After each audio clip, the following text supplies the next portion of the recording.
Hi friends, good morning, welcome back to my channel. केमन आछो तोमरा? आशा करी भालो आछो। और आमी देखो सकाले डिटक्स वाटारटा खाচ্ছি।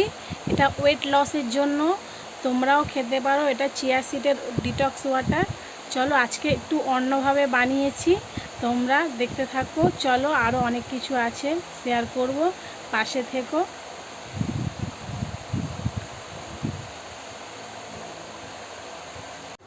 তারপরে দেখো সকালবেলা ব্রেকফাস্টের জন্য চাউমিনটা আগে থেকে সেদ্ধ করে রেখেছিলাম। তারপরে আলু, পেঁয়াজ আর কাঁচা লঙ্কাটা আমার বর খেতে ভালোবাসে। তারপরে কড়াইটা গরম হয়ে যেতে একে এক আলু দিয়ে দিলাম। আলুটা একটু সেদ্ধ হয়ে যেতে মাঝখান থেকে একটু সরিয়ে ডিমটা দিলাম। আমি এইভাবে করে যাতে সুবিধা হয়, তাড়াতাড়ি হয়। অনেকে আগে ডিম ভেজে তুলে নেয়, আমি এরকম করেই করি। আমার মতন কে কে করো এরকম করে আমাকে কমেন্ট করে জানিও। তারপরে দেখো সমস্ত ভাজা হয়ে গেছে। তারপরে চাউমিনটা দিয়ে দিলাম। চাউমিনটা আমার বর আর ছেলের জন্য। আমি সকালবেলা সত্যিকার এখন করে যে ডিটক্স ওয়াটার খাওয়ার পর থেকে তেলের জিনিস অনেকটাই অ্যাভয়েড করেই চলি, খাই না। এটা ছেলে আর বরের জন্যই বানিয়েছি, আমার জন্য না। তারপরে দেখো চাউমিনটা হয়েই গেছে, কত সুন্দর এসছে। আমি কিন্তু হলুদ দিইনি, এখানে ম্যাগি মশলাটা ইউজ করেছি, তার জন্য কালারটা এরকম লাগছে। তারপরে তোমাদেরকে ফাইনাল লুকটা দেখাচ্ছি কেমন হয়েছে। দুটো প্লেটে ঢেলে নিয়েছি, একটাতে লঙ্কা আছে যেটা আমার বর খাবে, আর একটা এমনি প্লেন, ওটা আমার ছেলে খাবে।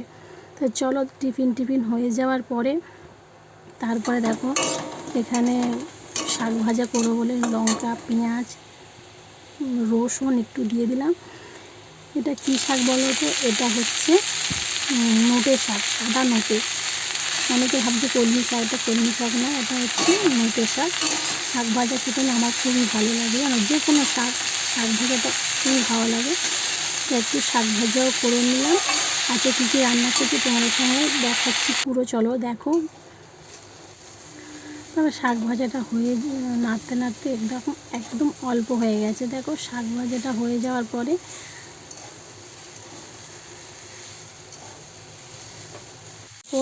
আবার কড়াইতে আলু ভাজা বসিয়ে দিলাম। মানে এটা সয়াবিন করবো আজকে, মানে আর শাক ভাজা আর সয়াবিন। আলুটা ভাজার পরে তারপরে আলুটা লাল লাল করে ভেজে নেওয়ার পরে আমি হলুদ দিয়ে ভাজি না, আলু দিয়ে ভাজি। দেখো লাল হয়ে যাবে, আলুটা নামিয়ে নিলাম। তারপরে ওই তেলে সয়াবিনগুলো ভেজে নেব একে একে। সয়াবিন খেতে জানো, আমার ছেলে খুবই ভালোবাসে, তো মাছ খেতেই চায় না, তাই ওর জন্য একটু সয়াবিনই করা হয়। ও মাছ একদমই ছোঁয় না। তারপরে সয়াবিনটা ভাজা হয়ে যাওয়ার পরে তার একটা মশলা করে নিলাম, সেটা তোমাদের একটু স্কিপ করে গেলাম, এক হাতে তো হয় না সব কিছু। সয়াবিনটা হয়ে যাওয়ার পরে দেখো ফাইনাল লুকটা তোমাদেরকে দেখাচ্ছি কেমন হয়েছে। লাস্টে একটু গরম মশলা ছড়িয়ে দিলাম। কেমন হয়েছে দেখতে বলো। আজকের মতন ভিডিওটা এই পর্যন্ত। ভিডিওটা যদি ভালো লাগে অবশ্যই তোমরা আমার পাশে থেকো, আর প্লিজ সবাই ফুল ভিডিও দেখো, স্কিপ করে কেউ দেখো না। চলো আবার নেক্সট ভিডিওতে দেখা হবে, ততক্ষণের জন্য সবাইকে বাই।